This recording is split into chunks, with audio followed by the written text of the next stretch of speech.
10ನೇತೆ break ಹತ್ತೈತಿ. 11, 12 ಯಾರು ಕಲಿಸ್ತಾರೆ? Engineering doctor ಯಾವಾಗ ಹಾಕಾರ? ಪ್ರತಿ ಜಿಲ್ಲೆಯ ಅಂಜುಮನದಲ್ಲಿ ಒಂದು ಮೆಡಿಕಲ್ ಕಾಲೇಜ್ ಮತ್ತು ಇಂಜಿನಿಯರಿಂಗ್ ಕಾಲೇಜ್ ಯಾಕೆ ಮಾಡಬಾರ್ದ್ರಿ? ಉನ್ನತ ಇಂಜಿನಿಯರಿಂಗ್ ಶಿಕ್ಷಣ ಮತ್ತು ಡಾಕ್ಟರಿಂಗ್ ನಮ್ಮ ಮಕ್ಕಳಾಗಬೇಕಾದ್ರೆ ಎಲ್ಲಿ ಹೋಗಬೇಕು? ಅಲ್ಪಸಂಖ್ಯಾತರ ಇಲಾಖೆಯಿಂದ 100 ಕೋಟಿ ರೂಪಾಯಿ ಇರ್ತಾವ. 100 ಕೋಟಿ ರೂಪಾಯಿ ತೊಗೊಂಡು ನೀವು ಯಾಕೆ ಇಂಜಿನಿಯರಿಂಗ್ ಕಾಲೇಜ್ ಮಾಡಬಾರ್ದು, ಒಂದು ಮೆಡಿಕಲ್ ಕಾಲೇಜ್ ಮಾಡಬಾರ್ದು? ಇವತ್ತು ಹುಬ್ಬಳ್ಳಿ ಧಾರವಾಡ ಅಂಜುಮನದಲ್ಲಿ 8ರಿಂದ 10 ಸಾವಿರ ಮಕ್ಕಳು ಬರ್ತಾರಂತ.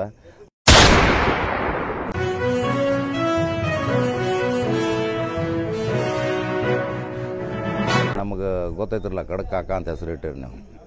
ಮತ್ತು ನಾವು ಕಡಕ ಹೇಳವ್ರ. ಕಡಕ ಹೇಳಿಲ್ಲ ಅಂದ್ರೆ ಮತ್ತು ನಾವು ಹೃದಯದ ಮಾತು ಮತ್ತು ನಾವು ಬಾಯಾಗ ಬಂದದ್ದು ಒಳಗೆ ನುಂಗುನ್ ಯಾಕೆ ನಾವು ಕಡಕ ಹೇಳೋರು. ಯಾವಾಗ ಉನ್ನತ ಶಿಕ್ಷಣ ಸಲುವಾಗಿ ನಮ್ಮ ಮಕ್ಕಳು 7, 8, 9ನೇತೆ ಮುಗಿಸ್ತಾರ, 10ನೇತೆ ಬ್ರೇಕ್ ಹತ್ತೈತಿ. 11, 12 ಯಾರು ಕಲಿಸ್ತಾರೆ? ಇಂಜಿನಿಯರಿಂಗ್ ಡಾಕ್ಟರ್ ಯಾವಾಗ ಹಾಕಾರ? ನಮ್ಮ ಸಮುದಾಯದ ಧುರೀಣರು ಇದ್ರ ಬಗ್ಗೆ ವಿಚಾರ ಮಾಡಬೇಕು. ಪ್ರತಿಯೊಂದು ಜಿಲ್ಲೆಗಳಲ್ಲಿ ದೊಡ್ಡ ದೊಡ್ಡ ಅಂಜುಮನ್ಗಳನ್ನು ಕಟ್ಟಿದ್ದೀರಿ.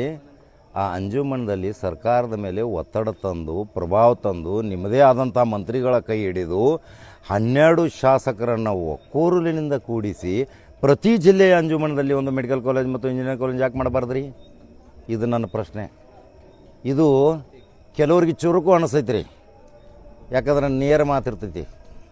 ಅಂಜುಮನ್ಗಳು 100 ವರ್ಷ ಇತಿಹಾಸಗಳದಾವ.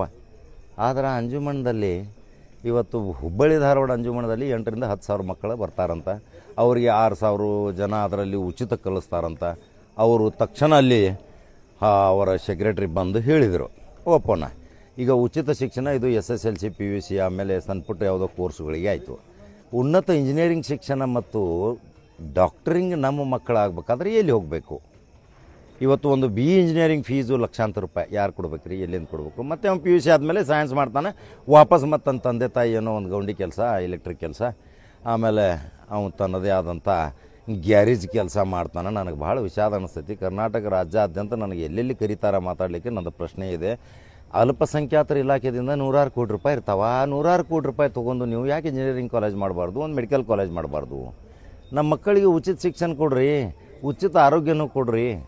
ಇದೇ ನನ್ನ ಇವತ್ತು ವಿಶೇಷವಾಗಿ ಮಾತಾಡಿದ್ದು. ಹುಬ್ಬಳ್ಳಿ ಧಾರವಾಡದಲ್ಲಿ ಈಗ 8,000 ಮಕ್ಕಳಿಗೆ ನಾವು ಉಚಿತವಾಗಿ ಕಲಿಸ್ತೀವಿ ಅಂತ ಹೇಳಿದ್ದಾರೆ. ಸಂತೋಷದ ಸಂಗತಿ. ಇಲ್ಲಿರುವಂಥ ಅಧ್ಯಕ್ಷರು ಮತ್ತು ಕಾರ್ಯದರ್ಶಿಗಳು, ಇಲ್ಲಿರುವಂಥ ನಿರ್ದೇಶಕರು ಎಲ್ಲರೂ ಇನ್ನೂ ಹೆಚ್ಚಿನ ಮುತುವರ್ಜಿ ವಹಿಸಿ ಬೆಂಗಳೂರು ಬಿಟ್ಟರೆ ಹುಬ್ಬಳ್ಳಿ ಧಾರವಾಡ ಮಹಾನಗರ ಪಾಲಿಕೆನೂ ದೊಡ್ಡದು, ಹುಬ್ಬಳ್ಳಿ ಧಾರವಾಡ ಅಂಜುಮನು ದೊಡ್ಡದು. ಈಗ ಧಾರವಾಡ ಪ್ರತ್ಯೇಕ ಅಂಜುಮನ್ ಐತಿ, ಹುಬ್ಬಳ್ಳಿ ಅಂಜುಮನು. ಇಲ್ಲಿ ಇಂಜಿನಿಯರಿಂಗ್ ಕಾಲೇಜ್ ಮತ್ತು ಒಂದು MBBS ಕಾಲೇಜ್ ತಂದರೆ ಇಲ್ಲಿ ಹುಬ್ಬಳ್ಳಿ ಧಾರವಾಡ ಜನತೆ ಮತ್ತು ಉತ್ತರ ಕರ್ನಾಟಕದ ಜನತೆ ಬಹಳ ಸಂತೋಷದಿಂದ ಬದುಕ್ತಾರಲ್ರಿ. ನಿಮ್ಗೆ ನೆನೆಸ್ತಾರಲ್ರಿ. ನಿಮ್ಮ ರಾಜಕಾರಣ ಇವತ್ತು ಇರ್ತೈತಿ, ಹೋಗ್ತೈತಿ, ನಾಳೆ ನೀವು ರಬ್ಬರ್ ಸ್ಟ್ಯಾಂಪ್ ಹಾಕಿರಿ. ಆದರೆ ಇವತ್ತು ನಿಮ್ಗೆ ಅಧಿಕಾರ ಐತಿ, ಪವರ್ ಐತಿ, ಸರ್ಕಾರ ನಿಮ್ಮದೈತಿ, ಒತ್ತಡ ತರ್ರಿ, ಪ್ರಭಾವ ತರ್ರಿ. ಇವು ಎರಡೂ ಅತ್ಯಮೂಲ್ಯ ವ್ಯವಸ್ಥೆಯನ್ನು ಇಂಜಿನಿಯರಿಂಗ್ ಡಾಕ್ಟರಿಂಗ್ದಲ್ಲಿ ಪರಿವರ್ತನೆ ಮಾಡಿರಿ ಅನ್ನೋದು ಕಡಕ ಕಾಕ ಹೇಳೋದು ಚುರುಕು ಐತ್ರ 10 ಮತ್ತು ನಾ ಇನ್ನೇನು ಮಾಡಲಿ. ನಮಸ್ಕಾರ.